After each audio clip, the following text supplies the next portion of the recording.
Stage 4 మోకాళ్ల అరుగుదలకి నొప్పి లేకుండా కీళ్ల మార్పిడి ఆపరేషన్ చేయబడును. Doctor Ramesh Gajula, endoscopic spine ortho surgeon and pain physician, Panacea spine pain ortho and sleep centre, Uppal, Hyderabad. నలుగురు యువకులు గల్లంతైనటువంటి ప్రదేశంలో మనం ఉన్నాం. ఏదైతే మనం చూస్తున్నామో ఇది స్వర్ణముఖి నది. ఈ నది ఒడ్డుకి నిన్న 4 గంటల ప్రాంతంలో 7 మంది యువకులు ఇక్కడికి ఈతాడేందుకు వచ్చారు. ఆ 7 మందిలో 3 పిల్లలు బయటే ఉన్నారు. 4 పిల్లలు మాత్రం ఏదైతే మనం చూస్తున్నామో ఇసుక దిబ్బలాగుందో దాని పైకి ఎక్కి లోపల దూకే విధంగా ఈతాడినటువంటి పరిస్థితి. అయితే ఆ 3 పిల్లల్లో కూడా వీళ్ళు నలుగురు ఈతాడుతున్నటువంటి వారిని చూసి గట్టు మీద ఉన్నటువంటి 3 పిల్లల్లో కూడా ఒక అబ్బాయి లోపలికి దిగాడు. ఆ అబ్బాయి మునిగిపోయేటువంటి క్రమంలో ఇక్కడ ఏదో స్థానికంగా ఉన్నటువంటి ఒక యువకుడు చూసి ఆ అబ్బాయిని కూడా కాపాడినటువంటి పరిస్థితి. ఆ అబ్బాయి కూడా ప్రాణాపాయ స్థితి నుంచి కూడా బయటపడినటువంటి పరిస్థితి. అయితే ఈ 4 పిల్లలు ఏదైతే ఈతాడేందుకు సరదాగా వచ్చారో వీళ్ళంతా కూడా ఈ ప్రాణాలు పోగొట్టుకోవాల్సిన పరిస్థితి కూడా ఏర్పడిందని చెప్పాలి. అయితే ఏదైతే మనం చూస్తున్నాం ఈ ప్రాంతం అంతా కూడా ఇసుక ఎక్కువ, ఈ ఇసుక ఆక్రమణలు కూడా ఈ యొక్క స్వర్ణముఖి నదిలో జరుగుతూ ఉంటుంది. ఈ నేపథ్యంలో అధికంగా గుంతలు కూడా లోడి మనం చూస్తున్న ఇసుక దిబ్బలన్నీ కూడా అంతా కూడా నైట్ టైంలోనే ఇసుక బకాసులంతా కూడా తరలిస్తూ ఉంటారు. అయితే అధిక శాతంలో ఇసుక లోడేందుకు పెద్ద ఎత్తున గుంతలు లోడడం వల్లే ఈ పిల్లలు కూడా ఆ గుంతల్లో చిక్కుకొని సరైన ఎంత లోతుంది ఏమి తెలియనటువంటి పరిస్థితిలో వాళ్ళు ఈతాడేందుకు వచ్చి ప్రాణాలు పోగొట్టుకున్నటువంటి పరిస్థితి నెలకొందని చెప్పాలి. అయితే 4 దూకినటువంటి ఆ గల్లంతైనటువంటి వారిలో నిన్న సాయంత్రం బాలు అనే అబ్బాయి మృతదేహం దొరికింది.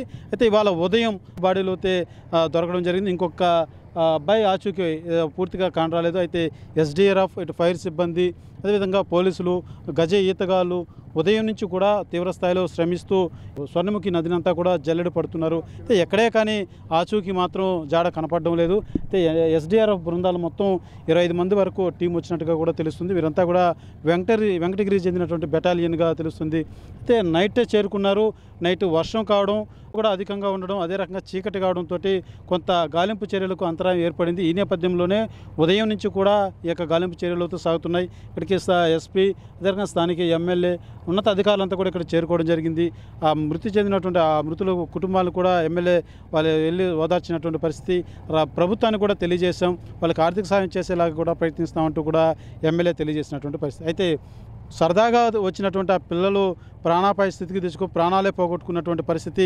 నిన్న సాయంత్రం మనం ఏదైతే ఈ ఏరు పక్కన ఒక ఆర్తనాదాలతోటి మునిగిపోయిందని చెప్పి ప్రతి తల్లి కూడా మాకు కడుపు కోత మిగిల్చారు మా బిడ్డలంటూ కూడా తల్లడిల్లిపోయినటువంటి పరిస్థితి, నిన్న కన్నీరు మున్నీరైనటువంటి పరిస్థితి అని చెప్పాలి. అయితే ఏదైతే వేదాంతపురం అగ్రహారం సంబంధించినటువంటి గ్రామస్తులు ఈ పిల్లలంతా కూడా నిన్న గ్రామం అంతా కూడా అసలు ఏం జరిగిందో తెలియదు. మొత్తం 7 మంది పిల్లలు వచ్చారని చెప్పారు. ఆ పిల్లల్లో మా పిల్లవాడు ఉన్నాడా, ఎవరున్నారు, ఏం జరిగింది, అసలు ఆ గ్రామం అంతా కూడా దిక్కుదోచినటువంటి పరిస్థితి. వాళ్ళ బిడ్డలు ఎదురుగా ఉన్నా కూడా నా బిడ్డ ఎదురుగా ఉన్నాడు అన్నటువంటి గుర్తుపట్టలేని స్థితిలో ఆ యొక్క భయాందోళనకు గురైనటువంటి పరిస్థితి మాత్రం నిన్న నెలకొనిందని చెప్పాలి. తీవ్ర ఆర్తనాదాలతోటి మారుమోగిపోయిందని చెప్పాలి. ప్రతి ఒక్కరు కూడా గ్రామస్తులంతా కూడా కన్నీటి మున్నీరైనటువంటి పరిస్థితి. అయితే రానున్నటి రోజు ఇంకా 2-3 రోజులు కూడా ఈ యొక్క వర్షపాతం ఏదైతే తుఫాను మరింత తీవ్రస్థాయిలో నమోదయ్యేటువంటి అవకాశం ఉందంటూ కూడా ఇప్పటికే వాతావరణ శాఖ చెప్పడం. అయితే అధికారులు కూడా తగు జాగ్రత్తలు ప్రజలు మెలకువలు వహించాలి. ఈ రకంగా పిల్లవాళ్ళు, వాగులు, వంకలు కూడా ఈ నీటి దీనికి ప్రవహిస్తూ ఉంటాయి. చాలా జాగ్రత్తలు తీసుకోవాల్సిన అవసరం ఎంతైనా ఉందంటూ కూడా తెలియజేస్తున్నప్పటికీ ఈ రకంగా సరదాల కోసం వచ్చి ప్రాణాలు పోగొట్టుకొని తల్లిదండ్రులకు శ్లోకానికి గురి చేస్తున్నటువంటి పరిస్థితులు మాత్రం కన్నీరు మున్నీరుగా తల్లిదండ్రులంతా కూడా బోరున విలపించాల్సిన పరిస్థితి పిల్లలు తెస్తున్నారు. ఇది ప్రతి ఒక్కరు కూడా ఇలాంటి సంఘటనల్ని గుర్తు చేసుకుంటూ ఎలా మెలగాలి, ఎలా జాగ్రత్తలు వహించాలన్నది కూడా కొంత తెలుసుకోవాల్సిన అవసరం ఎంతైనా ఉందని కూడా ఉన్నతాధికారులతో తెలియజేస్తున్నటువంటి పరిస్థితి. కెమెరా పర్సన్ కోటితో సురేష్, RTV, స్వర్ణముఖి నది. తెలుగులో ఫాస్టెస్ట్ న్యూస్ యాప్ ఇప్పుడు కొత్త అవతారంలో 5 సెకండ్లోనే పూర్తి వార్తా సమాచారం మీ చేతిలో.